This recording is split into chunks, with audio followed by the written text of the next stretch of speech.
고려의 건국과 멸망.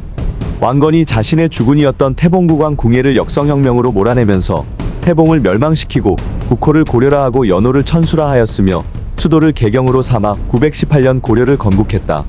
고려는 936년에는 후삼국을 통합하여 한반도를 하나의 국가로 통일하였고 1392년 34대 공양왕대의 멸망까지 34명의 왕씨 출신 국왕이 474년 동안 통치한 왕조이다. 고려는 먼저 후삼국 전란으로 분열된 지역과 민심을 수습하기 위하여 왕조 건국에 협조한 호족 세력을 통합하고 민생을 안정시키는 정책을 우선적으로 시행하였다.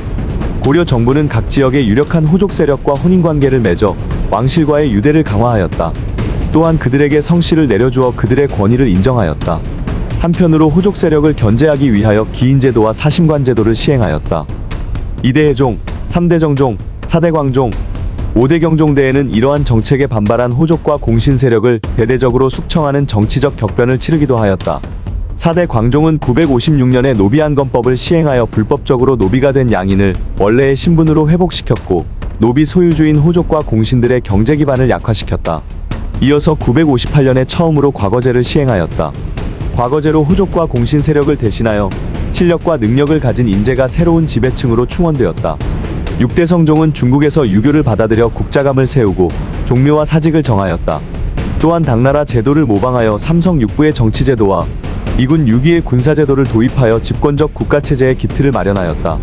북방에서 발흥한 몽골계 유목민 거란이 993년 고려를 공격했다. 거란의 1차 침입이었고 서희의 단판 외교로 강동육주를 얻는다.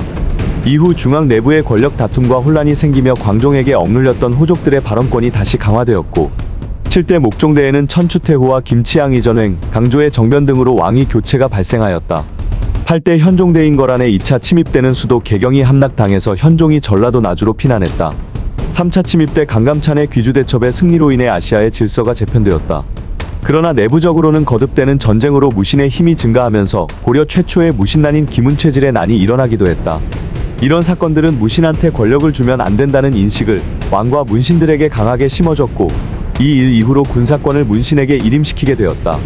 8대 현종 후반기에 접어들면서 유교와 불교를 혼합한 중앙 집권 시스템이 안정화되고 이후 고려는 1122년 16대 예종의 승하까지 103년 동안 전성기를 누리게 되며 그 중에서도 11대 문종 시기를 고려의 국력이 가장 정점이었던 시기로 보고 있다.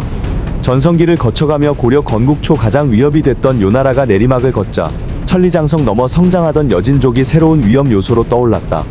여진 정벌 직후 흩어져 있던 여진 부족을 통합한 아골타는 1115년에 금나라를 세운다. 금은 북송과 연합작전을 벌여 요를 멸망시킨 뒤 다시 북송의 수도 카이펑을 공략하고 황제와 태자를 비롯한 다수를 포로로 잡아갔다. 이를 정강의 변이라 한다. 고려는 그 위세에 눌려 어쩔 수 없이 같은 해 군신 관계를 맺으며 국가의 위신이 이전보다 떨어지게 되었으나 두 나라의 관계는 외교로서 정리가 됐기에 전쟁은 없었다. 한편 고려의 중앙 정치는 전성기를 거치며 과거제로 중앙 권력에 진출한 관료들이 공음전, 음서, 사학 등을 기반으로 자신의 가문을 귀족화하는 문벌 귀족의 시대가 갖춰지면서 모순이 쌓이기 시작한다. 11대 문종의 장인이었던 외척 이자연을 시작으로 경원 이씨의 세력이 강해지기 시작한 것이다. 11대 문종 이후로 15대 숙종, 16대 예종 등 왕권이 강한 왕들이 많았으며 숙종은 경원 이씨를 물리치고 왕위를 얻었고 예종은 경원 이씨와의 결혼을 강행할 만큼 권세가 강했다. 결국 6, 70여 년의 태평성대를 지나서야 본격적으로 문벌 귀족 사회의 폐해, 정점이라 할 만한 모습이 나타나게 된다. 그것이 건국 200여 년 즈음인 17대 인종 때의 이자겸의 난으로 폭발하였다. 이는 기존의 문벌 귀족과 새로이 귀족 가문이 되고자 하는 신진 관료들 간의 갈등이 표면화되기 시작했다고도 볼 수 있겠다. 인종 때 벌어진 이자겸의 난, 서경천도운동 그리고 18대 의종대의 정치 상황은 모두 이런 갈등의 연장선상에 있다. 그러나 이자겸의 난등의 혼란 시기임에도 불구하고 대내외적으로 큰 문제는 없었기에 인종대와 그 이후 의종대의 사회는 표면적으로 50년간 다시 안정기를 구가할 수 있었다. 그러나 문벌 귀족 시대가 계속 지속되면서 중앙 정치의 혼란과 함께 문관, 무관을 포함한 관료들 집단 사이에서 심각한 갈등이 자라난다. 이런 문무차별은 이에 따른 18대 의종대의 탕락에 빠진 왕과 전통적 무인차별 그리고 문신 귀족들에 대한 무신들의 분노 속에 무신정변이 일어난다.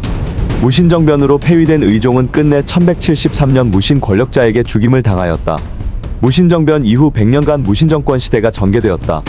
이 기간 정중부, 이이민, 최충원, 최희, 이면 등 무신 권력자들은 인사, 경제, 군사권을 장악하였으며 무신들에게 임명된 5명의 왕인 19대 명종, 20대 신종, 21대 이종, 22대 강종, 23대 고종은 유명무실한 존재였다. 무신 정권 초기엔 무신 정변을 일으킨 정중부와 이이방, 이고 3인방이 권력을 나눠 장악했으나 3인의 권력 다툼 끝에 정중부가 권력을 홀로 쥐어잡게 된다. 그러나 5년 뒤 청년 장군 경대승이 정변을 일으켜 정중부와 정균 등을 제거하며 권력을 틀어준다. 그는 무신 협의체인 중방을 닫고 자신의 사병인 도방을 활성화시키면서 무신 정권의 새로운 시대를 열었다.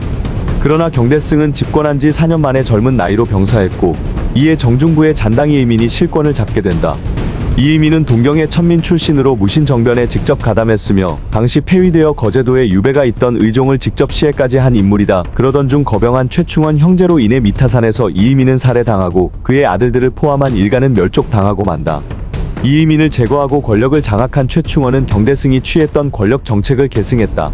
즉, 중방을 더욱 무력화시키고 자신의 사조직인 교정도감을 새로이 권력 기구로 만들고 도방을 부활시켜 사병을 기르는 등 이전 무인들보다 더욱 강력한 독재 체제를 구축한다. 이런 안정된 권력은 최씨 세습 정권으로 이어진다. 최충원 시대 25년간 왕은 무려 5명이었는데 그 가운데 19대 명종, 21대 이종은 최충원이 폐위하였고 20대 신종, 22대 강종은 최충원이 옹립했다. 그는 독재 체제를 구축한 이후 권력을 자신의 아들 최이에게 물려줬다. 무신 정권기는 반란과 민중 봉기가 중점적으로 폭발했던 시기이기도 했다. 19대 명종 1173년에 문신 김보당이 의종 보기를 명분으로 난을 일으켰으며 이듬해에는 서경 유수 조위총이 무신 정권의 반기를 들며 반란을 일으킨다. 반란은 민중들에게도 번져나가 특별 행정구역이었던 향, 부곡, 소에 대한 차별 철폐를 내세우며 공주 명학소에서 망이 망소이 형제가 그리고 최충원의 산호 출신으로 신분 해방을 꿈꾸던 만적의 난등이 연달아 일어났다. 이러한 상황 속 옛 삼국의 땅에서 삼국 부흥을 기지로 내세우며 부흥운동이 일어나기도 했다.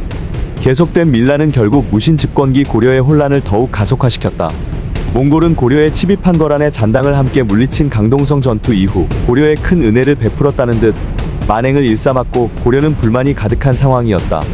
이런 상황에서 몽골의 사신저고여가 국경에서 살해당하는 사건이 발생하자 국교는 단절되었고 결국 1231년 23대 고종 18년 몽골이 군대를 이끌고 1차 침입을 시작으로 30여 년에 걸쳐 고려를 9차례나 침략한다. 1차 몽골 침입 후 최씨 정권은 1232년 수도를 강화도로 천도하였다. 본격적으로 본토 침략이 가시화된 3차 침입 이후 육지의 민중들은 전란의 참화에 그대로 방치되었다.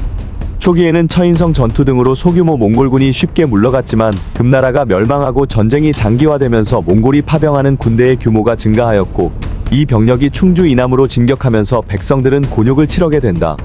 그 와중에도 무신 정권과 그 사병 삼별초는 몽골군에 제대로 항거하지도 못했다. 각지에선 민중들을 중심으로 전장에 내몰린 힘없는 장수들과 승려, 천민들이 합심하여 죽기 살기로 몽골군에 저항했다. 30년 가까운 대몽 항쟁 동안 고려라는 왕조 국가는 정말로 없는 거나 다름없었다. 1258년에 항전을 주도한 최씨 정권의 마지막 권력자 최이가 피살되어 최씨 정권이 붕괴되었다. 이듬해인 1259년 23대 고종 46년에 고려는 몽골에 항복하고 강화를 맺었다. 1270년 24대 원종대의 개경환도와 이에 반발한 삼별초 항쟁이 1273년에 진압되면서 무신 정권은 끝이 났다. 고려는 원의 내정 간섭을 받게 됐지만 국채를 보존하였고 이후 몽골의 부마국이 되면서 몽골 문화가 점점 퍼져갔고 고려의 풍습도 몽골에 전달되었다. 당시 고려의 왕들은 고려사 최고의 막장 왕들이 된다. 26대 충선왕은 개혁을 하려다가 실패하고 후에 권세를 얻은 뒤에는 고려에 돌아오지 않고 원의 수도 영경에서 학문과 수도 생활에만 몰두했으며 양위를 받아 뒤를 이은 27대 충수광도 좀 나았지만 비슷한 템포를 겪다가 결국 역시 양위했고 그의 아들 28대 충해왕은 아예 향음에 빠져 몽골 공주까지 겁탈한 막장 왕이 되어 몽골 사신에게 잡혀가고 아버지 충수광이 다시 왕자를 차지하였다가 사망한 이후에 복위했다가 다시 폐위당했다. 결국 이 시대 왕들의 모순, 즉 권력은 상대적으로 강해졌지만 정작 고려 내에서 그 권한을 이용할 수 없었다. 그래서 원나라를 등에 업고 날뛰는 권문세족의 횡포는 시간이 지날수록 더욱 심해졌다. 31대 공민왕은 원나라가 쇠퇴할 조짐을 보이자 반원개혁을 단행하여 부원 세력을 제거하고 원나라가 지배한 동북 지역을 회복하였다. 공민왕은 성균관을 재건하여 성리학을 연구, 토론하게 하였다. 이곳을 중심으로 성리학을 익히고 관료로 진출한 사대부들은 점차 전국을 주도하기 시작하였다. 1388년 32대 우왕대의 위화도에서 회군한 이성계 등 무장 세력은 요동정벌을 주도한 우왕과 최영을 제거하였다. 이들은 사대부 세력과 결합하여 사정개혁을 단행하였다. 또한 개혁에 반대한 33대 창왕과 이색, 이림 등 보수 세력을 제거하고 공양왕을 옹립하였다. 공양왕은 고려 후기 제34대 왕이자 고려의 마지막 왕이다. 재위하는 3년 동안 관제 개편, 유학진흥, 사원의 재산 몰수, 한양천도 시도, 과전법 실시 등 사회 전반에 걸쳐 개혁이 이루어졌는데 이것은 신진사대부들이 자기 세력 부식을 위해 주도한 것이었다. 고려 왕실의 존속을 둘러싼 대립에서 존속을 주장하던 정몽주가 살해된 후 정세는 이성계의 동무대가 되었고 조준정도전 남은 등이 이성계를 왕으로 추대하면서 공양왕은 폐위되고 1392년 마침내 조선왕조를 건국하였다.